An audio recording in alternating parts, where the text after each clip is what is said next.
sebelum saya muntah, saya tak okey. Last. Ilya, kau ceritalah pula cerita. Tepukan untuk Ilya.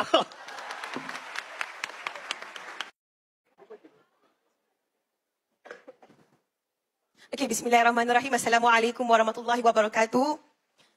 Tak dengar lagi sekali. Assalamualaikum warahmatullahi wabarakatuh. Okey, buat sesiapa yang belum mengenali saya, yang pertama adalah ini bukan suara sebenar saya. Kan? Betul. Jadi saya pun tak tahu, minta doa kalian lah. Mungkin ada sahabat, teman, adik, kakak saya, abang, ayah ada ibunda yang mungkin doanya diangkat pada malam ini. Dan seminggu dah suara saya macam ni. Jadi saya takut akan kekal lah. Jadi macam suara ni nampak sedih. Saya kadang-kadang cerita benda yang gembira pun nampak macam sayunya budak ni. So mohon doa kalian. Dan saya perkenalkan diri saya. Nama saya Ilya Balkis. Seorang pekerja di Persatuan Cinta Salam Malaysia. Full time sebagai projek. Kenapa gelak? Oh, janganlah ganggu saya punya.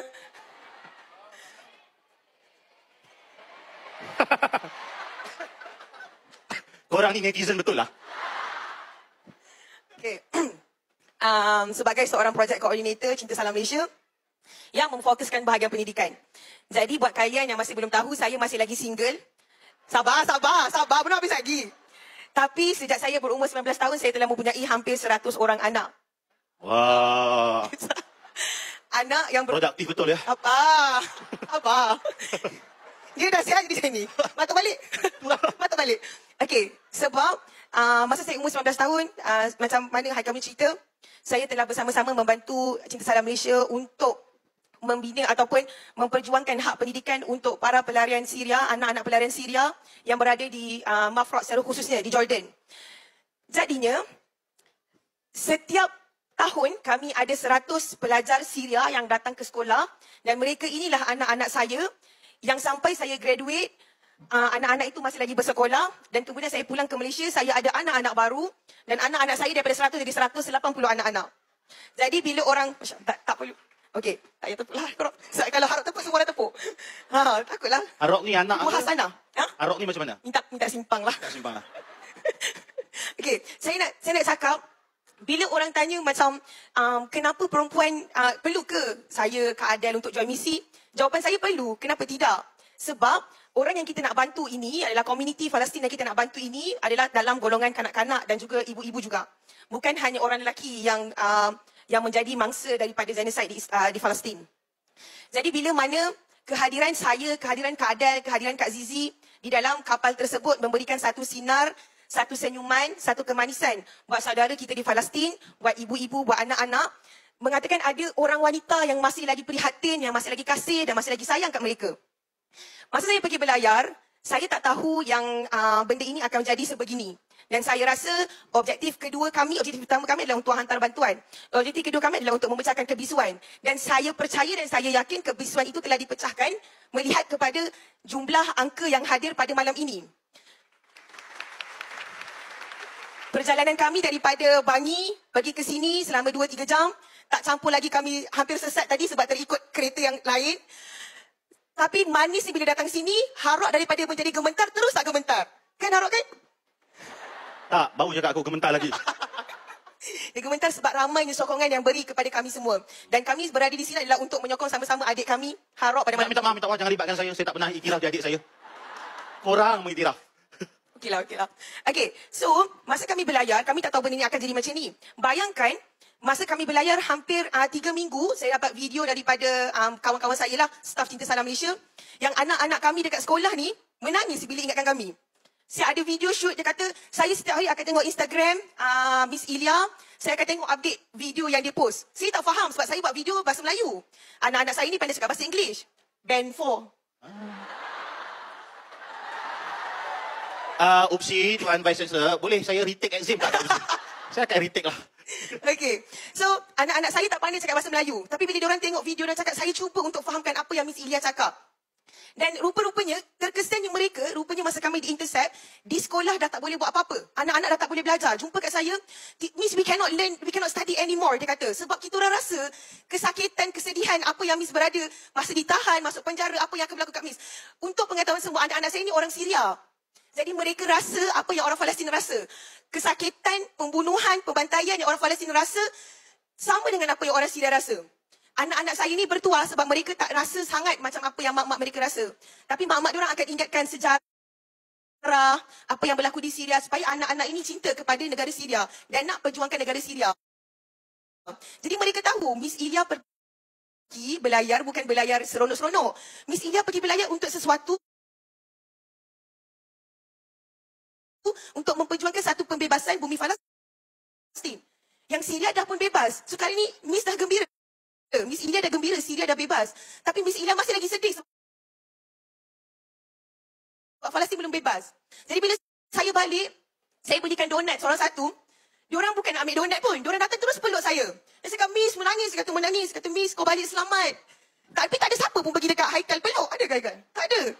Masya Allah kan nak kata. Letak. Cuba offkan dia punya mikrofon boleh tak? Okey. Kenapa fitnah saya?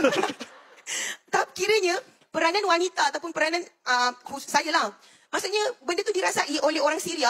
Apatah lagi kalau let's say kapal kami dapat sampai ke Gaza dan kita dapat jumpa wanita-wanita, ibu-ibu, nenek-nenek, anak-anak perempuan, kanak-kanak di Gaza.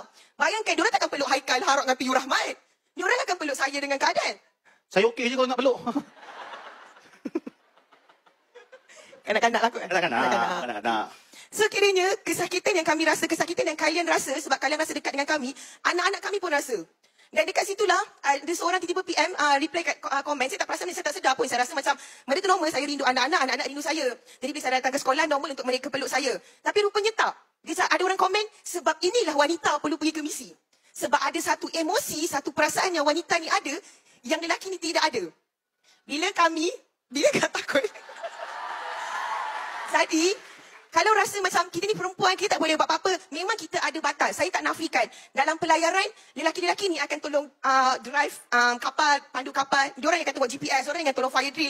Kadang-kadang saya rasa useless. Sebab mereka kena join team fire drill, diorang kena join team first aid kit. Tapi saya tak dapat join. Tapi, kalau tanpa perempuan yang tolong memasak di dapur, mereka pun tak akan function untuk buat fire drill. Dua kali. Ilya, Okay. kapal saya lelaki yang masak. Woo! Okay. Kena tanya balik, masak apa? Kentang. Saya menjaga privasi saya, tak bagi tahu makanan apa kami makan dalam bot sebab kesian dengan bot Rahmat. Rahmat makan kacang yang direbus. Kentang rebus. Kami makan kentang ada cheese atas tu dan dibakar. Itulah kehebatan wanita. Bukan di dapur. Maksudnya secara general lah. So, untuk mengkhulasahkan semua ni. Mengkhulasahkan? Wah. Mengkonkludkan. Ya, tak apa. Okey. Menyimpulkan. Untuk menyimpulkan apa yang ni, buat kalian-kalian yang rasa mungkin macam kami boleh buat apa, kami perempuan ataupun kami dah terlambat ke? Tak pernah ada istilah lambat dalam memulakan sesuatu. Saya mula membantu kanak-kanak daripada sebuah kebosanan menjadi satu kecintaan. Saya bosan belajar. Ni betul sebab saya pergi kelas, macam tadi Haikal cakap lah, saya punya kelas Ahad, Isnin, Selasa, Rabu, 4 hari. Kami Jumaat Sabtu saya buat apa? Tak buat apa-apa. Jadi saya bosan. Bosan dengan belajar. Yang pergi Jordan hanya datang untuk belajar. Dan saya rasa perlu ada nilai tambah dalam pelajaran saya. Iaitu petang saya tolong orang Syria. Saya pergi mingle dengan keluarga Syria. Saya ingatkan nilai tambah itu adalah nilai tambah bahasa Arab saya makin hebat. Bahasa Arab saya bergaul, saya pandai komunikasi dengan orang pelarian Syria ataupun orang Jordan. Tapi rupanya nilai kecintaan, nilai kasih sayang, nilai empati kita wujudkan dalam benda itu. Jadinya saya tak minta kakak-kakak, adik-adik saya untuk pergi berlayar. Abang-abang tak apalah. Saya tak minta kalian untuk buat berlayar. Cuba mulakan kemanusiaan itu dengan apa yang ada berada di sekeliling kalian. Kita ada ramai komuniti dekat Malaysia. Dan semua wajar ambil satu komuniti untuk difokus. Kalau kalian tak nak fokus Syria, tak nak fokus Palestin, fokuslah Rohingya. Kalau tak nak, fokuslah anak yatim. Kalau tak nak, fokuslah mereka yang orang tua. So bila kita ambil satu komuniti, tapi jangan accuse orang lain for taking other communities. Faham tak? So you choose your own communities, but don't accuse orang lain for choosing their own communities. Sebab diorang nampak, diorang ada jiwa dan diorang ada sayang lain. So hormat orang punya communities, and then you do you. Buat je apa yang korang rasa terbaik, yang beri manfaat kepada kalian dan kepada diri kalian sendiri. Macam yang Panglima Perang kami cakap, Datuk Sani kata, Khairun Nas, Anfa'hum Linnas. Sebaik-baik manusia adalah mereka yang memberi manfaat kepada manusia yang lain, insyaAllah. Terima kasih Ilya. Cuma mungkin kalau saya boleh rephrase maksud Ilya, bukan dia bosan dengan pendidikan, bukan dia bosan dengan life university, tapi bosan dengan kekosongan waktu. Ada orang bosan dengan